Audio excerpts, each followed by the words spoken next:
To jump to conclusions, but not in a million years did I believe that fight would end the way it did. Obviously very, very disappointed and down, but it is what it is. He's got to regroup, get himself back together and get himself back in the game. A day prior to the Canelo fight, Terence Crawford withdraws. Fans are left with disbelief by this unexpected turn. Was it a late one? Harm, internal conflict, or something far more profound that hasn't surfaced?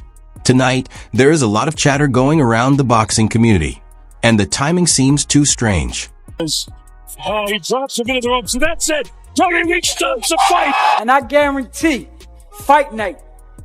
People who don't wanna believe, they don't believe. Even if it is true what I say or the proofs is there, they wanna believe. Thing on your record that you wish hadn't happened? No. The world of boxing is a hive. While some insiders speculate that Crawford's nerves are getting the better of him, others allude to unspoken issues in his camp. However, Canelo's rage is what really sticks out. He feels as though the platform he earned has been taken away from him. Was this a calculated backtracking? Or is a more significant scandal on the horizon? Individuals. No matter what drugs you take, it doesn't make you a better fighter. It might make you stronger, it might make you fit. It doesn't make you a better fighter. That's proof. You know, so until more new... Even seasoned experts like Johnny Nelson find it difficult to understand. The uncertainty, the secrecy, and the timing all seem uncannily similar to previous scandals. Was this something Crawford's camp kept a secret until the very end? Or did everyone get caught off guard by the news? The ambiguity just serves to strengthen the mystery and fuel rumors. Thing popped up and said it's fake news that the fight was off and all this sort of stuff was going on about some poisoning, scandal, foolishness, and they tried to shut this thing down. And I'm saying that's fake news. Yeah, I'm not having that. So let's wait and see. If it's true, that's a shame. You'll obviously get to the bottom of it. But I'd heard this yesterday, but I just put it down as fake news. It's not real. So all we can do is react to what we know, so we can speculate. The rumors have now escalated. Describe a poisoning incident. Initially regarded as absurd, people are compelled to make the connection after Crawford abruptly withdrew. Is there a more sinister story brewing beneath the surface, or was it truly fake news? The suspense just grows more intense. Yeah, listen, I've always been strong on that. I've always been strong on the fact that I don't believe in giving them a second chance. You're basically saying, no 3 strikes and you're out. No 3 strikes and you're out. No. One, you fail a test and gone ski. Absolutely, because I just believe then that moving forward, people would think twice about doing it. If they think, well, you know what, I'll get a second chance anyway. The volume of voices is increasing. If these startling rumors are true, some people think Crawford shouldn't even be given another opportunity. No excuses, no tolerance. Was there something much more harmful going on here, or was this just terrible luck? The demands for punishment merely serve to increase the ambiguity that permeates this whole story.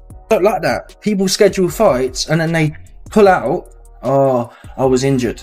Well, if you was injured, you won't be injured in 4 months. The frustration that every boxing fan is currently experiencing is highlighted by YB Patreon. When a limelight is at its highest, how can a boxer sign up for the grandest stage of his life just to withdraw? Although injuries are a natural part of the sport, the timing is just too convenient, and the justifications are insufficient. Was Crawford truly upset, or was it just nerves getting the better of him at the last second? There are increasingly strong rumors that he may have lost confidence after witnessing anything in Canelo's training. Canelo, meanwhile, is unwavering, in perfect physical condition, and demanding action. Fans are left to contrast the two ways of thinking. One man is preparing for battle, while the other is hiding in the shadows. Why the emotion is so effectively captured by these direct phrases.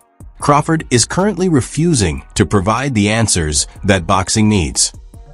I don't know exactly what is going on, and so I don't have anything to say right now. I'm surprised, yes. Additionally, Canelo makes it apparent that he shares everyone else's disbelief.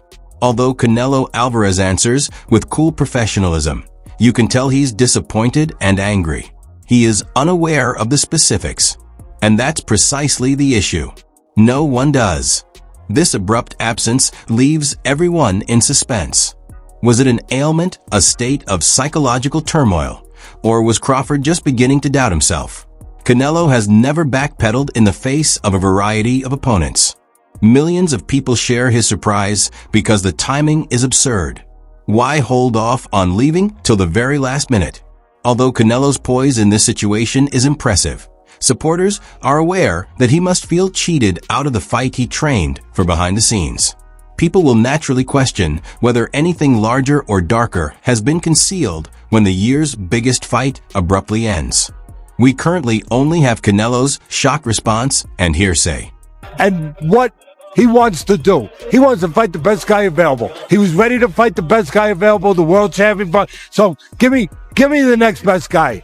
Well, this guy, you sure? I mean, you want it? Yeah, I want him. Teddy Atlas highlights Canelo Alvarez's warrior attitude. Canelo doesn't hesitate or hide as other people do.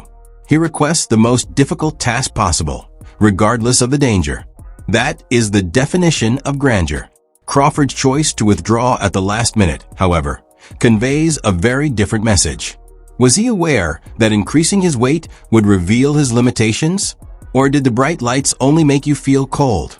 The striking contrast is unavoidable for fans. When it counted most, one man disappeared while the other demanded competition. Atlas is more knowledgeable about the sport than most, and his remarks capture the consensus. Legacy is ingrained in Canelo. Excuse me, Crawford. Even while the battle is done for the time being, there are still unanswered concerns, and Crawford's doubts are just getting stronger. Well, he's pissed off. I mean, he was a big fight. He's trained very hard. If you don't fight, you don't get paid. You imagine the cost involved in a training camp, booking places to set the camp up, bringing the sparring partners in, the nutritionists, the chefs, trainers and everybody, and you don't get paid. It's a massive loss. You can't insure it. Or if you do, it costs a fortune to insure. But very, very disappointed. Frank Warren expresses his rage openly, and he has good reason to do so. The cost of staging a fight of this size was millions. Training camps, sparring partners, cooks, and venues are all investments that are lost as soon as a fighter leaves. It is a financial catastrophe for Canelo's team, but it is an even greater betrayal for the sport as a whole. Supporters fell into the hoopla. After making significant investments, broadcasters are suddenly left with nothing. This disappointment reverberates across the boxing community. There is more than one boxer pulling out in this situation. It has to do with dedication and accountability. Were Crawford's conditions truly unavoidable? Or did he leave the ship when the boiling point of pressure was reached? Although a significant amount of money was lost, the harm to trust and reputation could be even worse. Warren's rage feels justified because of this. It goes beyond business. It is the center of boxing. Will there be a moment where Crawford realizes that he's in over his head moving up to 168? It's gonna be a moment. In boxing, everything can happen, right? Do you believe you knock him out? Yeah, why not? I'm very focused on Crawford and nothing else. Canelo Alvarez cautioned that this could occur. It was always risky to move up to 168, and Canelo thought Crawford would finally see that he was getting into too much trouble. He has unwavering confidence. He gave a straightforward statement when questioned about a knockdown. Why not? That kind of self-belief comes from years of fighting the absolute best, adapting to every style and proving himself over and again. Was Crawford's abrupt departure a tacit acknowledgement that Canelo was correct all along? Many insiders believe that. It's not just another fight when you take on Canelo at super middleweight. It's a gamble that might define your career. For Canelo, nothing has changed. Perhaps the danger became too much for Crawford to handle. Fans are left to wonder, did he realize the truth at this point? Crawford's reputation might never fully recover if Canelo's predictions turn out to be prophetic. I'm not surprised. Does that cross the lane, do you think? Yeah, it does. Listen, the presser was good. It was a great presser, back and forth, poking each other, but not too far. But once you get physical and you touch a man's face, It says volumes that Dave Coldwell isn't surprised. He speculates that the build-up might have gone too far. The sport includes trash language, but physical provocation is a game changer. Some now feel that Crawford's withdrawal was a response to the psychological struggle with Canelo rather than merely an injury or nervousness. Did he lose his cool under pressure from the news conference? The act of touching a fighter's face is perilous, as Coldwell notes. Perhaps that's when Crawford realized he was in over his head. Fans want to know if Crawford had to back off because the pressure cooker bubbled over. Canelo, meanwhile, flourishes in these circumstances. High-stakes drama has been the foundation of his business, and he never backs down when things get personal. Crawford's decision to let the pressure of the press room control him only serves to confirm the notion that Canelo had already prevailed in the mental battle prior to the I mean, Jerron Ennis get from it being in with the elite, a guy who's prepared for everything. One thing you can't say about Canelo is that he hasn't seen something. Canelo's seen southpaws, he's seen tall guys, short guys, slick fighters, he's seen bulls, he's been up against everything.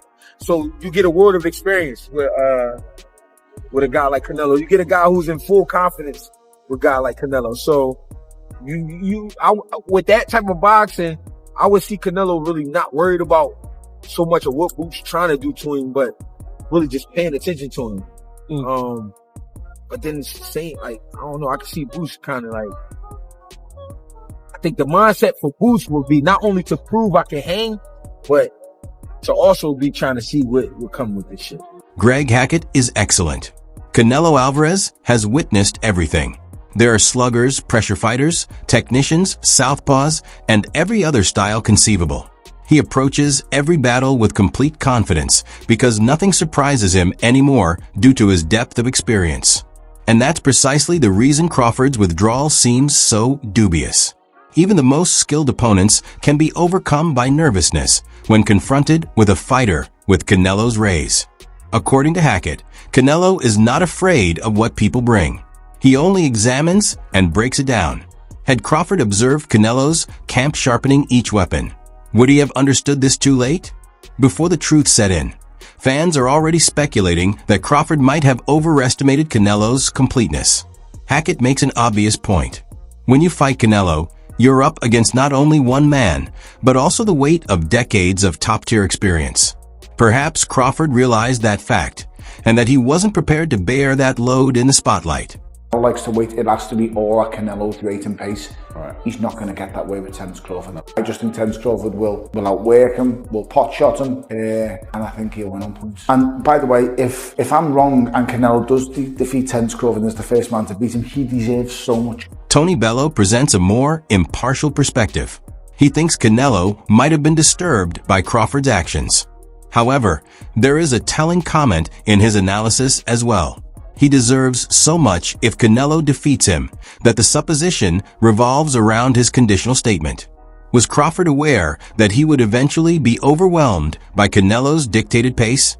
Bello speculates that Crawford might have been able to outwork and potshot. But would that have been sufficient to withstand Canelo's constant pressure and battle IQ? Many fans don't believe it, and maybe Crawford didn't either. Could his last-minute choice to leave be explained by that doubt? Although Elu's prediction gives Crawford credit, the truth is very different. He never came to demonstrate it. Canelo is still waiting, poised, and prepared. Additionally, Crawford will be under twice as much pressure if this bout ever takes place because he now bears the stigma of having pulled out once.